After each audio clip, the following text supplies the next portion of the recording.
اللهم صل على محمد وآله الطيبين الطاهرين. إخواني الأعزاء، احنا ذكرنا بالمقطع السابق وعرجنا إلى مفاهيم الكلمات الآتية: الصداقة، الصحبة، الأخوة. أما الآن، من تصادق؟ موضوع حلقتنا لهذا اليوم: من تصادق؟ قبل البدء قال الله تعالى: بسم الله الرحمن الرحيم: الأخلاء يومئذ بعضهم لبعض عدو إلا المتقين. صدق الله العلي العظيم. التوافق الثقافي والفكري هو أحد أهم المعايير لاختيار الصديق، حتى لا تكون هناك فجوة في الفكر والتعامل. هنا نعرج إلى ما هي المؤهلات لاختيار الصديق. أولا، الدين، الالتزام الديني. قال الرسول الأكرم محمد صلى الله عليه وآله وسلم: المرء على دين خليله فلينظر لمن يخالل.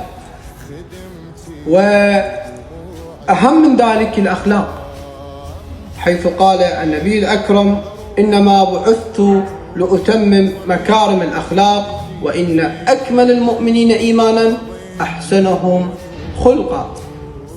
وهنا أمير المؤمنين يوصي كميل بن زياد النخعي ويقول له: يا كميل، قل الحق على كل حال، وأزر المتقين، وأهجر الفاسقين، وجانب المنافقين، ولا تصاحب الخائنين.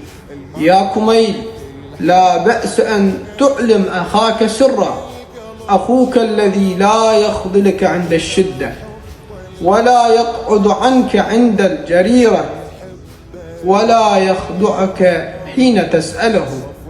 وهنا الإمام الحسن عليه السلام يوصي أحد أصحابه ويقول له: إذا نازعتك إلى صحبة الرجال حاجة فاصحب من إذا صحبته زانك، وإذا خدمته صانك، وإذا أردت معونته أعانك، وإن قلت صدق قولك، وإن صلت شد صولك، وإن مددت يدك بفضل مدها، وإن بدت منك ثلمة سدها، وإن رأى منك حسنة عدها، وإن سألته أعطاك، وإن سكت عنه ابتداك، وإن نزلت بك إحدى الملمات واساك.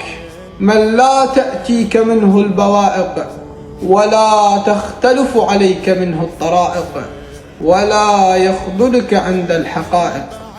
أما الإمام الصادق يشير ويحذر: لا تقارن ولا تؤاخ أربعة. قيل: من هم؟ قال: الأحمق، والبخيل، والجبان، والكذاب.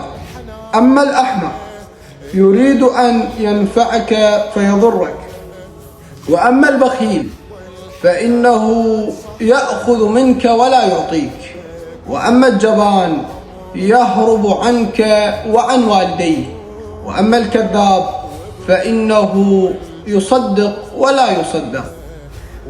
نسأل الله أنه يحسن اختياركم لصداقتكم، ونسأل الله أن يرزقنا وإياكم الصديق الصالح الذي يهدي إلى الله سبحانه عز وجل. تقبلوا احترامي وتحياتي، خادمكم أبو أسد البزون.